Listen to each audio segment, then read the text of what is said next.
What is going on, everybody? Welcome back to Wildcat Cave. Today we're breaking down the matchup between the Tennessee Volunteers that are traveling to Lexington to take on the Wildcats of Kentucky. Both teams have a lot to play for right now, especially the Cats. They're playing for a berth in a New Year's Six Bowl and to beat Tennessee and Florida for the first time in the same season since 1977. Of course, this is a border rivalry, which means both teams hate each other. This is going to be a fun game to watch and a fun game to break down. But before we do, I promised you guys that you would get to choose a topic for a video. So I read your all's comments, and here are the top 3 options. Number 1 would be basketball's keys to success in order to win a championship this season, ranking the Calipari teams, and a volleyball video. Now, I'm going to comment all of those options down in the comments. Like your favorite option, and whichever one gets the most likes by November 10th will be the topic of the video. That video will come out November 14th. So make sure you like whichever comment is your favorite. And as always, we're going to run the contest to guess the score for the Tennessee-Kentucky game. Comment that prediction down below along with the winner, and closest person will get a shout out. And if you're not already, make sure you go ahead and hit the subscribe button and notification bell for me. That way you are up to date on all the action here on this channel, and you will be notified when the game day vlog for this game comes out next week.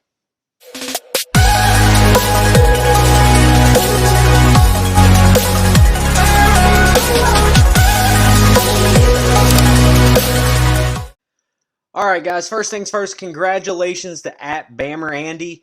He was the only person to predict a Mississippi State win in the comment section on that video. So congratulations to you, Andy. Go ahead and comment your prediction down below along with everybody else so you have a chance to go back to back and get a shout out in another video.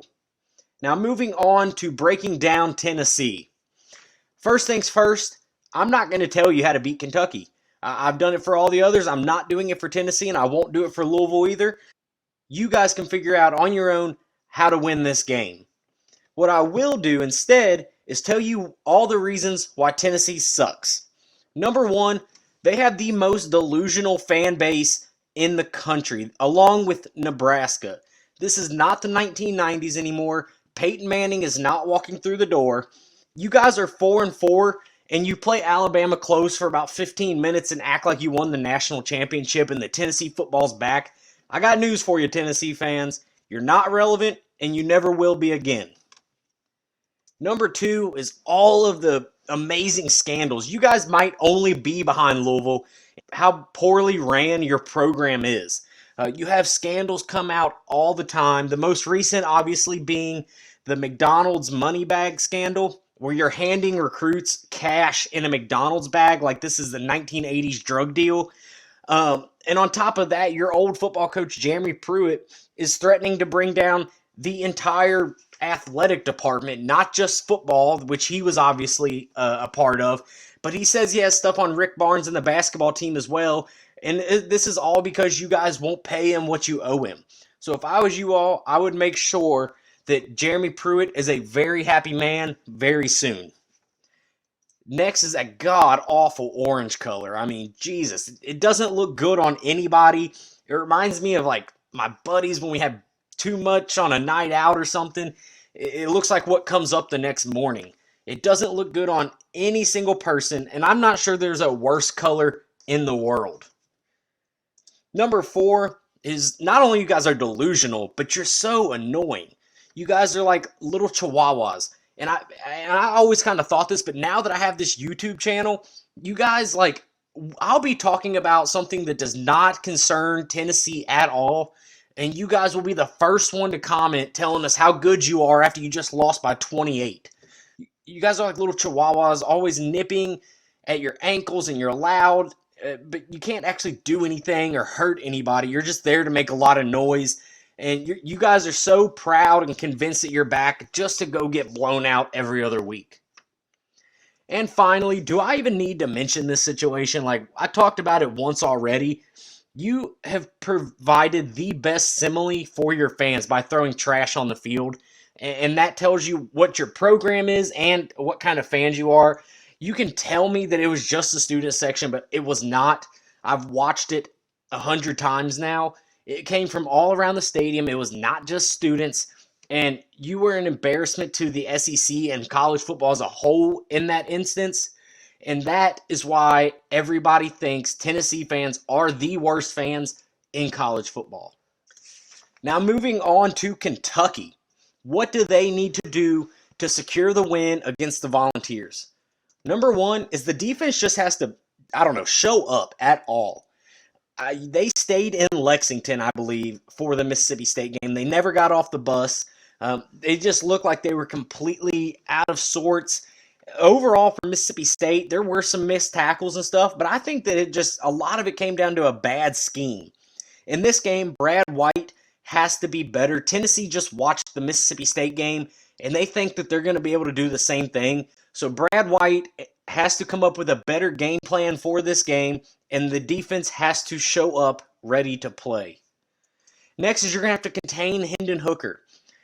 He's a guy that will quit on his team. We saw it at Virginia Tech. He literally walked in the locker room in the middle of a game because he was too cold. When he visited Notre Dame in high school, all he talked about in his interviews after visiting was how cold he was and how he wanted to go inside. He will quit on this team if he feels too cold, and the game is supposed to be like 28 degrees at kickoff. But he is the type of quarterback that Kentucky tends to struggle with. They're not great against scrambling quarterbacks, and he is dangerous when he gets out of the pocket. If the defense and J.J. Weaver and Josh Paschal can keep him in between the tackles and put some pressure on him, I don't think that Tennessee's offense is going to be even hardly relevant if you can contain Hendon Hooker. Next is Chris Rodriguez is going to have a big impact. Stoops has kind of talked for the past few weeks about how he had been struggling with some issues. I actually heard today that it wasn't that bad, and he should be 100% ready to go and start for UK this week.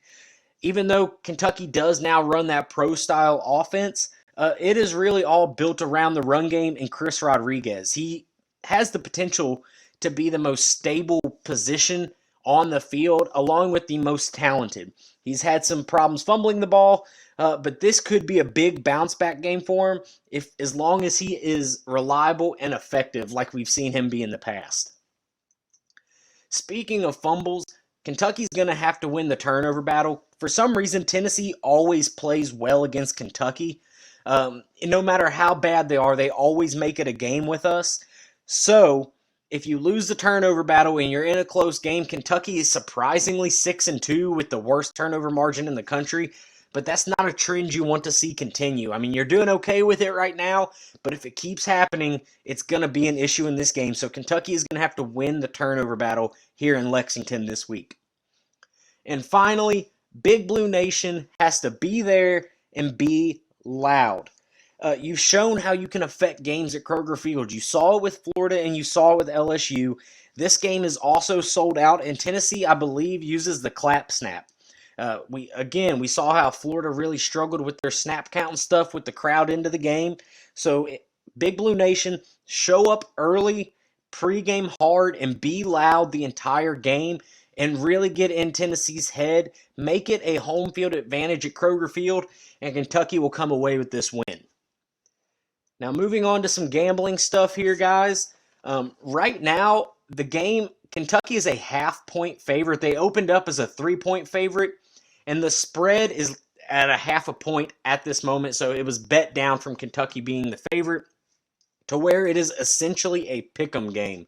And if you're giving me Kentucky at home, I'm taking Kentucky at home on the spread.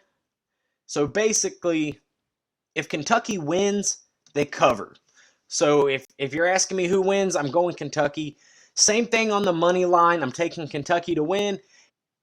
The over-under on this game is set at 57.5 points. I'm going to take the over. I believe both teams can score the ball pretty well against each other. Tennessee, we know, plays almost no defense, and Kentucky's defense has struggled as of late. Both of those things lead, I believe, to a high-scoring game, and we will hit the over at 57.5. And for my final prediction, I believe it's a close game. UK will pull it out at home.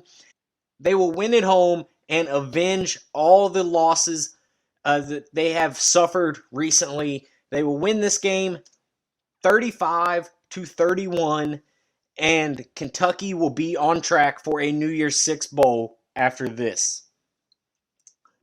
That is going to do it for this video, guys. Thank you all for watching. Make sure you comment your predictions for the game down below and like your favorite video topic that you guys will get to choose. Make sure you're subscribed so you'll see the Tennessee Game Day vlog coming out later this week. Like the channel, hit the notification bell. I'll see you guys in the next one. Go Cats!